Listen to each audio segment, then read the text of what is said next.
Hello everyone, एक बार फिर से आप लोगों का स्वागत है आर एस इंग्लिश क्लासेस अड्डा में। और आज हमने एक बहुत ही डिफरेंट टॉपिक को चॉइस किया है। और वह टॉपिक क्या है हम लोगों का?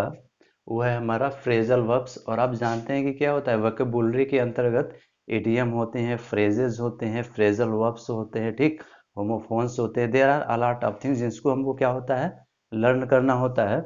तो यहाँ पर हमने लिया हुआ फ्रेजल वर्ब्स और आज हम लोग इसके पार्ट फर्स्ट में देखेंगे। और जो भी है वो ए से रिलेटेड यानी अल्फ़ाबेटिकली हम लोग चलेंगे। तो इसमें पहले ये समझ लेते हैं कि what is phrasal verbs. Phrasal verb क्या होता है? तो फ्रेजल वर्ब्स क्या होता है, जब भी मेन वर्ब जो होता है उसके साथ यदि प्रीपोजिशन या फिर एडवर्ब, ठीक है, प्रीपोजिशन या फिर एडवर्ब या दोनों ही इमर्ज होते हैं तो उस सिस्टम को हम बोलेंगे कि वो फ्रेजल वर्ब्स होता है। और ये फ्रेजल वर्ब्स की एक खास बात क्या होती है कि फ्रेजल वर्ब्स की जो मीनिंग होती है वो टोटली डिफरेंट होती है। जैसा दिखता है वैसा होता नहीं है, ठीक है। ये होता क्या है, ये समझ लीजिए कि मेन वर्ब तो यूज होगा लेकिन उसके साथ एक्स्ट्रा कोई प्रीपोजिशन लगा होगा या फिर एडवर्ब लगा होता है या फिर दोनों ही लगे होते हैं, ठीक है।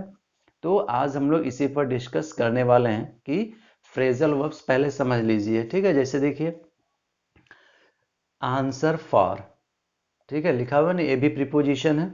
यहाँ पर आंसर बैक है, ठीक, ये लगा हुआ है। अलाउ ऑफ, देख रहे हैं, दिस इज प्रीपोजिशन। और यहाँ फिर देख रहे हैं क्या लिखा है, एक्ट ऑन या फिर अपॉन। तो ऐसी स्थिति में क्या होती है कि टोटली जो मीनिंग होता है वो बिल्कुल डिफरेंट होता है। जैसा हम सोचते हैं वैसा होता नहीं है, इसको लर्न करना होता है, ठीक है।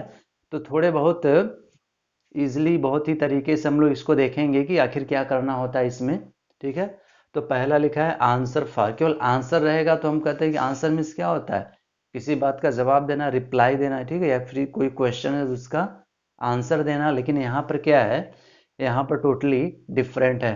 आंसर फॉर का मतलब क्या होता है, बी रेस्पॉन्सिबल, ठीक है। क्या होता है, बी रेस्पॉन्सिबल बोलते हैं आंसर फॉर। बी रेस्पॉन्सिबल मतलब क्या होता है, जिम्मेदार होना, इसको बोलते हैं, ठीक है। आंसर फॉर तो हो जाएगा बी रेस्पॉन्सिबल, जिम्मेदार होना।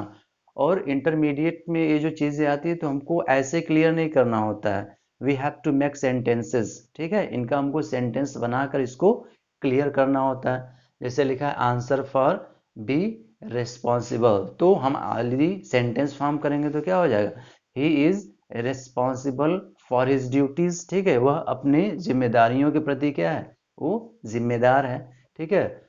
ओ हो गया इसका आंसर फॉर यानी बी रेस्पॉन्सिबल। नंबर सेकेंड में क्या बोल रहा है कि आंसर बैक। आंसर बैक का मतलब क्या होता है, बता रहे ढिठाई से जवाब देना या रूडली, ठीक है, ढिठाई से जवाब देना होता है इसका। रिप्लाई रूडली यानी जैसे कोई कुछ पूछ रहा है तो उसका हम लोग क्या बहुत ही रिदमिकली या बहुत ही सॉफ्टली आंसर नहीं दे रहे हैं, ठीक है। उसमें कुछ क्या है, हम लोग ढिठाई से जवाब देना, तो लिखा है आंसर बैक, ठीक है। तो हमको इसके अनदर मीनिंग को शो करना होता है कि कैसे इसको करना है। तो लिखा है आंसर बैक मीन्स क्या हो जाएगा, रिप्लाई रूडली, तो बोलेंगे ढिठाई से जवाब देना। अब हमको सेंटेंस फॉर्म करने तो क्या हो जाएगा, ही आंसर्ड, ठीक है, माई क्वेश्चन बैक, ठीक है, he answered my question back, तो हो जाएगा इसका क्या हो जाएगा, ढिठाई से जवाब देना, अंडरस्टैंड। फिर इसमें क्या है, allow of, what is the meaning of the allow of. तो वही बता रहे कि अलाउ ऑफ का मतलब किसी चीज की गुंजाइश जो होती है, ठीक। अलाउ ऑफ तो बोला है कि मेक पॉसिबल, गुंजाइश रखना किसी चीज की, उसमें कोई है पॉसिबिलिटीज है, तो उसी को बता रहे हैं allow of means make possible, गुंजाइश रखना। तो इसका क्या हो जाएगा, he keeps allow of everything in his life, ठीक है।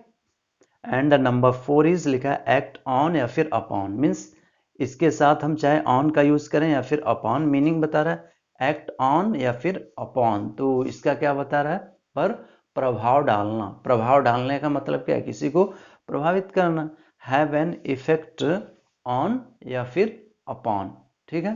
तो इसी को बता रहा है कि एक्ट ऑन अपॉन, तो he has affected my life by his act on, ठीक है। तो यहाँ पर बता रहा है ना, एक्ट ऑन या फिर अपॉन, तो इसका हो जाएगा हैव एन इफेक्ट ऑन या फिर अपॉन, पर प्रभाव डालना। तो फिर से एक बार इसको रिवाइज कर लेते हैं, ठीक है। ये कुछ सेलेक्टेड हैं, इसमें हम लोग और भी आगे डिस्कस करेंगे। तो पहला बोला कि answer for the meaning is be responsible, जिम्मेदार होना। नंबर सेकेंड बता रहा है आंसर बैक। आंसर बैक का मतलब क्या होता है? रिप्लाई रूडली मीन्स ढिठाई से जवाब देना किसी चीज का, ठीक है। जैसे कुछ होते हैं उसको क्या करते हैं, बहुत ही ढिठाई से जवाब देते हैं, मतलब वो सॉफ्टली जो पूछा जाता है वो आंसर नहीं देते हैं, बल्कि उसमें क्या करते हैं, घुमाते फिराते रहते हैं। अलाउ ऑफ मीन्स हो जाएगा मेक पॉसिबल, तो इसका क्या हो जाएगा, गुंजाइश रखना। और एक्ट ऑन या फिर अपॉन दिया हुआ है, तो इसका क्या हो जाएगा, हैव एन इफेक्ट ऑन या फिर अपॉन, पर प्रभाव डालना होता है, ठीक है।